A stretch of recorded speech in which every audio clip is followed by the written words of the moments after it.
धन्य है श्री हनुमान जी महाराज।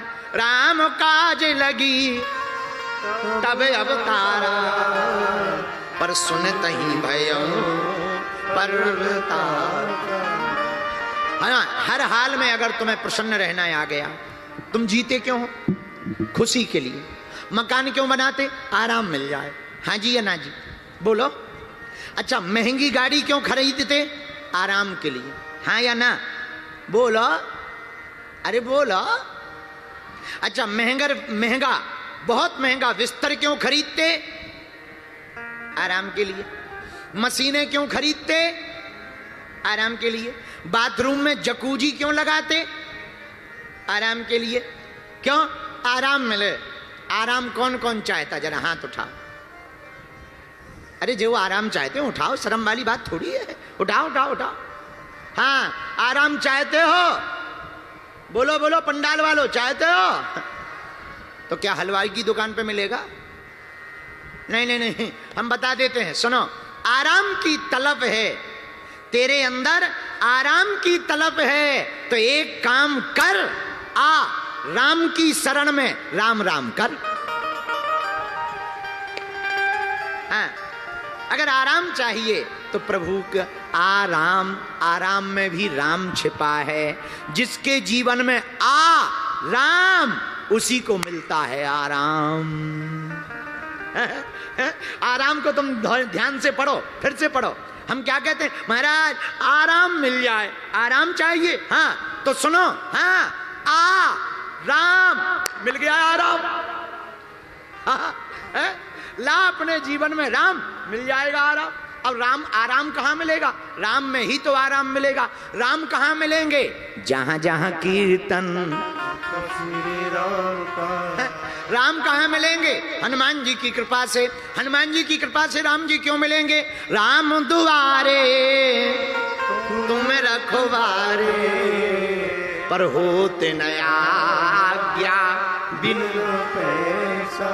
आराम मिलेगा राम जी की शरण में, पर राम जी कहाँ मिलेंगे? किन की कृपा से? बोले हनुमान जी की कृपा से। एसपी साहब से मिलना हो तो चपरासी से सेटिंग बनानी पड़ती है, वरना चपरासी भगा देवे, एसपी का मिलना कठिन हो जाएगा। हाँ जी या ना जी?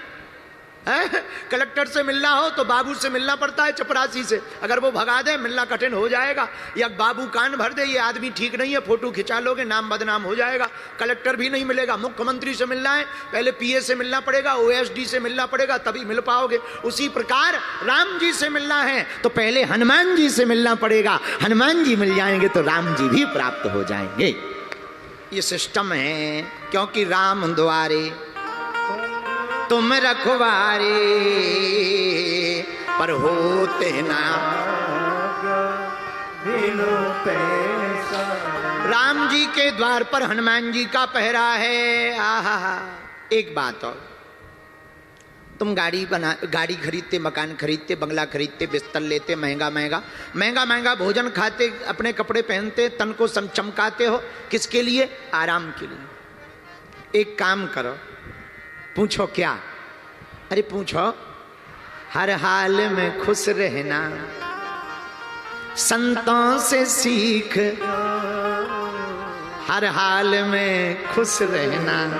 आप खुश रहना चाहते? एक कथा सुनो। एक बार सनत, सनंदन, सनातन, सनत कुमार, चारों कुमार, सनत, सनंदन, सनातन, सनत कुमार, ये चारों कुमार चले जा रहे थे। रास्ते में इतने में पार्वती जी मिल गई। जैसे ही पार्वती जी मिली तो चारों ऊपर की तरफ मुंह किए जा रहे थे। पार्वती जी को प्रणाम नहीं किया तो पार्वती जी को बड़ा बुरा लगा। वाह, चारों कुमार ऊपर की तरफ मुंह किए जा रहे हैं, प्रणाम नहीं कर रहे, ऊंट की तरह डोल रहे हैं। जाओ, हमारा श्राप है, चारों के चारों ऊंट हो जाओ। अब ऊंट बन गए। पार्वती जी बोली, का प्रणाम नहीं किया, ऊंट बन गए ऊंट, अब ठीक है। तो चारों कुमार हंस के बोले, माते अब तो और बढ़िया है। बोले क्यों? बोले बढ़िया मुंह ऊपर है, बढ़िया ऊंचे की डाली लेकर के खा लेते हैं, और जो खाते हैं वो अपने आप पीछे से खिसक जाता है, टेंशन नहीं है। निकालने के लिए भी बाहर नहीं जाना, साहब खड़े खड़े कर रहे। बोले क्या खड़े खड़े? बोले खा भी खड़े खड़े रहे। आनंद है इसमें, और ज्यादा आनंद है। कौन झंझट करे, न पर्दा करना है, न बाथरूम में जाना है, न कुंडी लगाना है। अच्छा, बिना कुंडी की बाथरूम बड़ी खतरनाक होती है।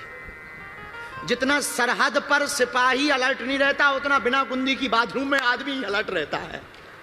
आओ कभी चेक कर लेना। आओ बोलो सीताराम, जोर से बोलो, और जोर से बोलो। और खासकर रेलगाड़ी में, हमने तो बहुत रेलगाड़ी में यात्रा करी, तो कई रेलगाड़ी की कुंडी खराब हो जाती थी। अब फिर जाना पड़े लघु शंका के लिए, तो ये गोपवीत निकालो, जनेऊ निकालो और ये कान में चढ़ाओ। तब तक डर लगा रहता था कि इधर कान में चढ़ाएं तब तक कोई खोटा ना निकाल दे। तो फिर क्या करते थे, एक हाथ से पकड़े दरवाजे को, सीताराम सीताराम। लेकिन कितनी सावधानी, बहुत सावधानी। पर देखो चारों कुमार क्या कह रहे हैं, सनत सनंदन सनातन सनत कुमार, चारों कुमार कह रहे हैं माँ अब तो और बढ़िया है। क्या बढ़िया है? सब आनंद है, खड़े खड़े भोजन भी पाओ, खड़े खड़े नित्य क्रिया भी कर दो, कोई टेंशन नहीं। पार्वती जी बोली बताओ, हमने जिनको श्राप दे दिया ये तो बड़ी बुद्धि के। ऐसे समझो तुम किसी के ऊपर नाराज हो जाओ भयंकर, और उसे डांट लगाओ, तो डांट इसलिए लगाई जाती है कि मारपीट करेंगे, डांटेंगे तो इसको बुरा लगेगा, समझेगा, बुद्धि ठीक होगी। लेकिन वो समझने की बजाय हंसे,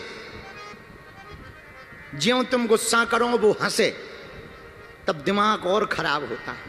होता कि नहीं होता? कि कितनी विचित्र बात है, हम तो इसे डांट रहे, ये हंस रहा है। जैसे किसी को पीटो तुम, भयंकर पिटाई करो और वो हंसे, तो दिमाग और खराब होता है कि बड़ा मूर्ख है, बड़ा ढीठ है।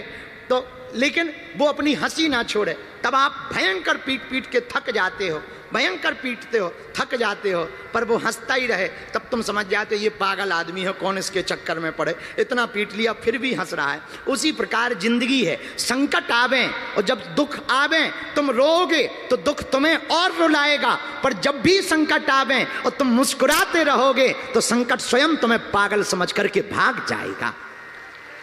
है?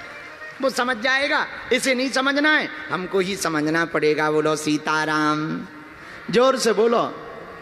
इसलिए हमने चौपाई के बाद में कहा, जाहि विधि राखे राम। अरे गाओ गाओ, गा लिया करो। जाहि विधि राखे राम, सीताराम सीताराम सीताराम।